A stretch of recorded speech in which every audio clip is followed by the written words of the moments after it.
right now to fish with flies. Stan Livense is going to introduce me to this sport that's a little different, but it's fun.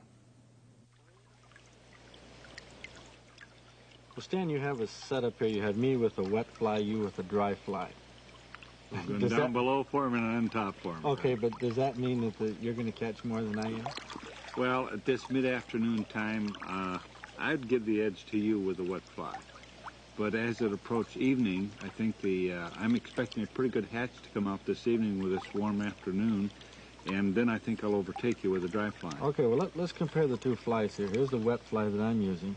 You're using a dry fly here. Side by side, yours is very fluffy and lots of hackles and feathers, and mine is. Now, what does yours imitate? What does mine imitate?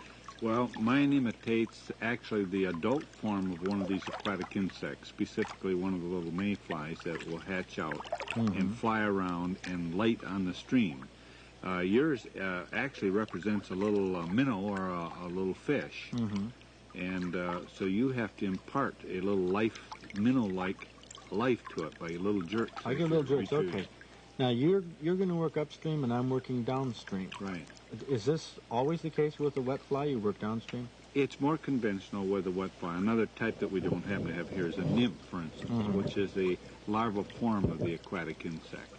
In that one, you just let it go downstream and go with it as a dead insect. And but, yes, you go downstream with a wet fly, and with dry flies, you ordinarily go upstream. Okay, now, how are you going to fish the dry fly? Well, I'm going to, of course, I'm going to watch for rising fish to let me know where they are. And without this, of course, I have to guess, and my experience tells me where they're likely to lie.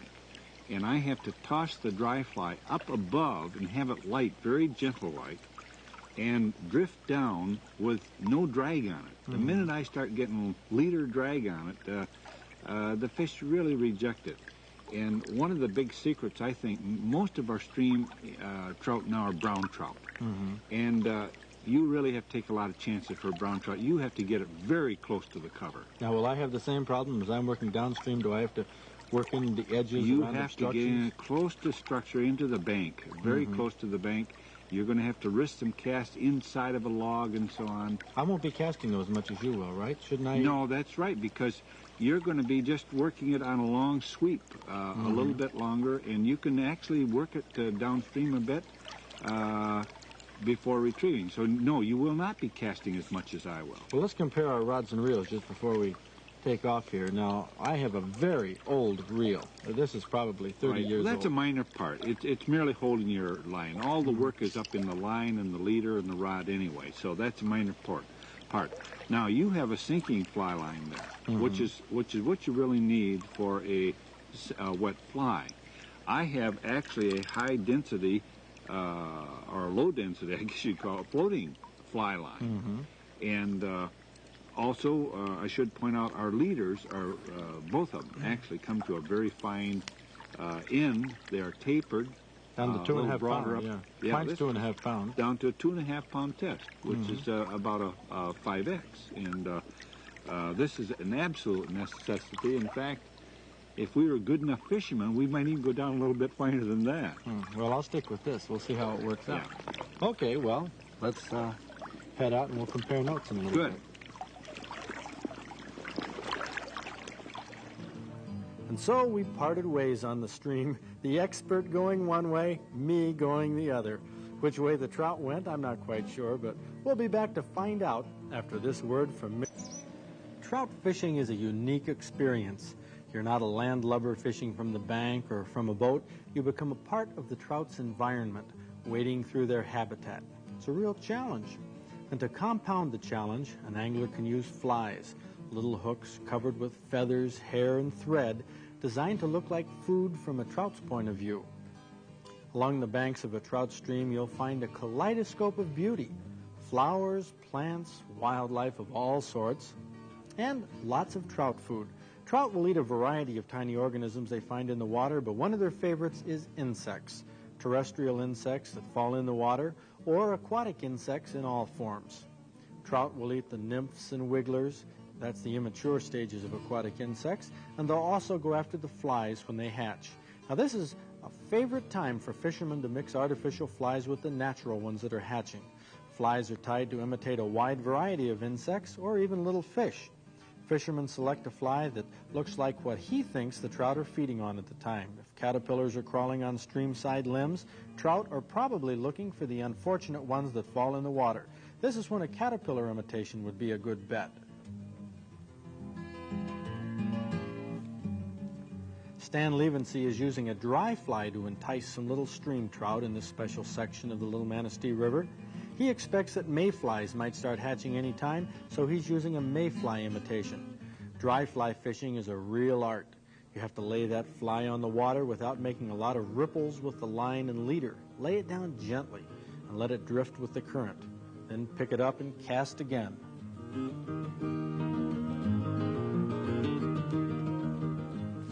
Here I'm using a wet fly. It doesn't float. Instead, it travels under the water, imitating a small minnow. I'm moving downstream, letting the fly range back and forth as I go, while Stan, using a drifting dry fly, works upstream. Generally, wet flies are more effective than dry flies since trout gather most of their food below the surface of the water. But in fly fishing, the fisherman's skill makes the difference.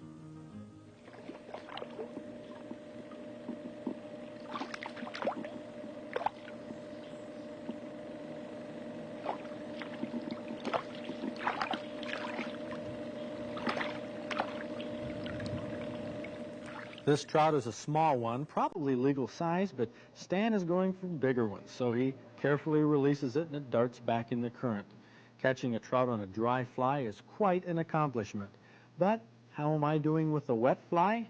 Well, to be honest, my major accomplishment on my first afternoon of fly fishing for trout was retrieving my little streamer from a very high branch. It wasn't easy.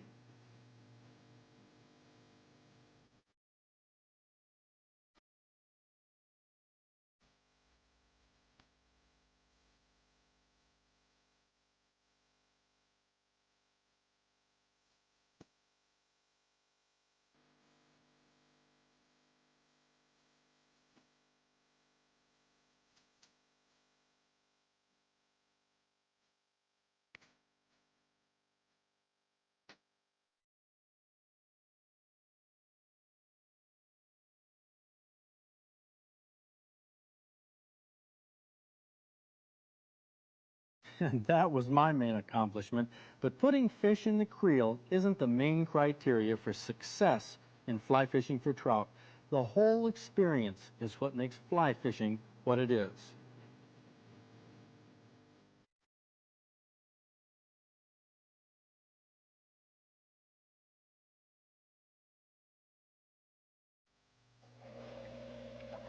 Well, I fished for bluegill with a fly rod. I fished for trout with worms and with spinners. My first time with a fly rod. And the reason I haven't done it before is I've always had the impression it was difficult. And I have had my difficulties, no doubt about it. I've hooked trees, limbs, stumps in the water, hooked my creel once.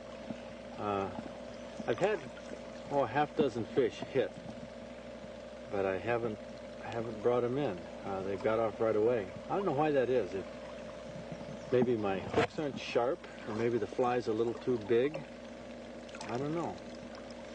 But fishing like this, the most fantastic thing about it is all the thinking you do when you're out here. All the resolutions you make. I'm going to sharpen my hooks. I'm going to get some smaller flies. Got to bring my son fishing like this. Got to introduce him to fly fishing for trout. The thing about fishing out like this, you're just going for 10-inch trout, little teeny things. You know, you're not meat fishing, but you're concentrating. And trout fishing is, as I've found, fly fishing for trout, you're actually hunting, you're stalking them. You see those neat little spots, the undercut bank where a brown trout might be, or the long runs at the tail of a run where a rainbow might be. You're stalking them, trying to psych them out, trying to beat them. I guess in some respects it's almost a game. But it takes a lot of concentration. I don't know what it is about fly fishing. It's beautiful. That's the one thing you hear fishermen talk about, a trout stream. They always say, oh, isn't that a beautiful stream? It is. The bird sounds. The birds you see, little birds, little teeny warblers.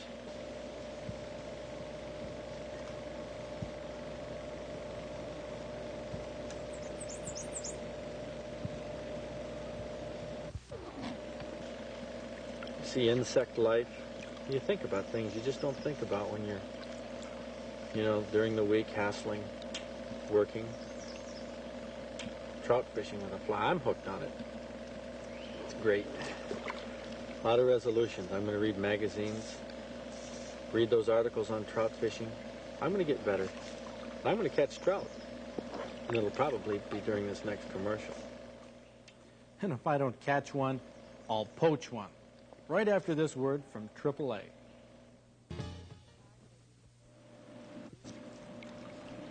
I know, I said I'd have a fish after the commercial. Well, unfortunately, my creel is still empty. But I've had just a fantastic time out here trout fishing. It's an outstanding experience. That's really what the outdoors is all about. But I guarantee you, by the end of the summer, I'm going to be able to catch these clever little brown trout, these little rainbows. But that's something I have to work on, and a few Michigan weekends coming up this summer. You could do the same, with $30 worth of fly fishing tackle, you could get into it too. And I tell you, there's hardly a better way to spend a Michigan weekend. We'll see you next week.